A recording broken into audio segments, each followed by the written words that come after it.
May mga bahay na kahit matagal mo nang tinitirhan, bigla na lang nag-iiba ang pakiramdam.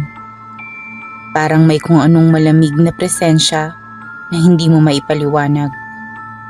Tahimik naman ang paligid, pero pakiramdam mo may nakamasid. At minsan, ang pinaka nakakatakot na bagay ay hindi yung multong nakikita mo, kung hindi yung boses ng mga taong kilala mo. Hindi ko alam kung paano sisimulan ito, pero pakiramdam ko, hindi lang kami ang nakatira sa bahay namin. Parang may iba pang kasama, tahimik lang, nagmamasid.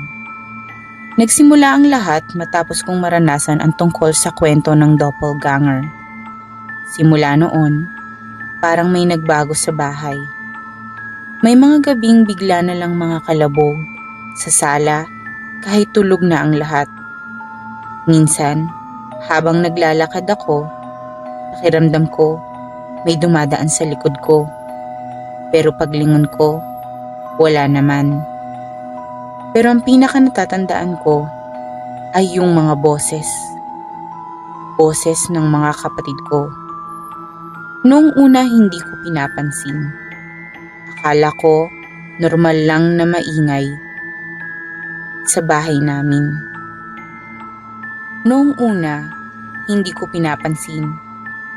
Akala ko normal lang dahil maingay naman talaga sa bahay namin. Pero habang tumatagal, napapansin ko na may mali. Isang gabi, mag-isa ako sa kwarto nang marinig ko ang mahina na tawag. Ate, boses ng bunso naming kapatid. Mahina, malapit, parang nasa tabi ko lang.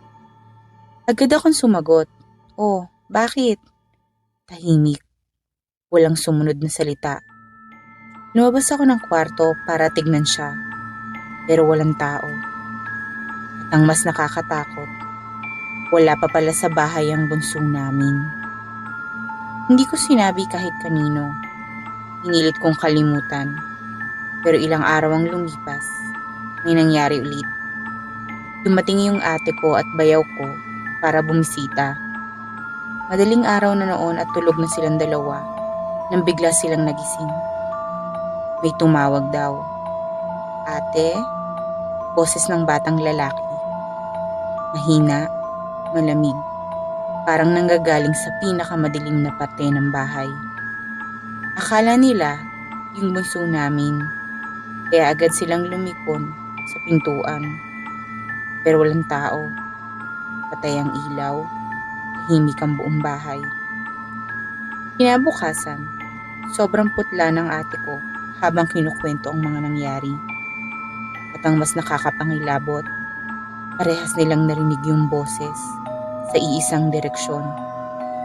Parang may batang nakatayo lang sa dilim, nagmamasid. Simula noon, mas lumalas na yung pagtawag. Minsan, nasa banyo ako nang may marinig akong mahinang salita. Ate, ate, 2 beses. Eksaktong-eksakto kung ano yung boses ng bunso namin. Pati paraan ng pagtawag niya. Hindi ko napigilang sumagot ulit. Oh, biglang tumahimik. Agad kong binuksan yung pinto ng banyo. Walang tao. Doon ko naalala, wala palang tao sa bahay kung hindi ako lang. Nanlamig ang buo kong katawan. Bigla ko naalala yung sabi ng matatanda. Pag may tumawag sa'yo sa gabi at alam mong hindi naman dapat nandyan, huwag kang sasagot. Dahil may mga bagay daw na kayang gumaya ng boses. Kapag sumagot ka, malalaman nilang naririnig mo sila. Minsan, kapag alam nilang naririnig mo sila, hindi sila titigil.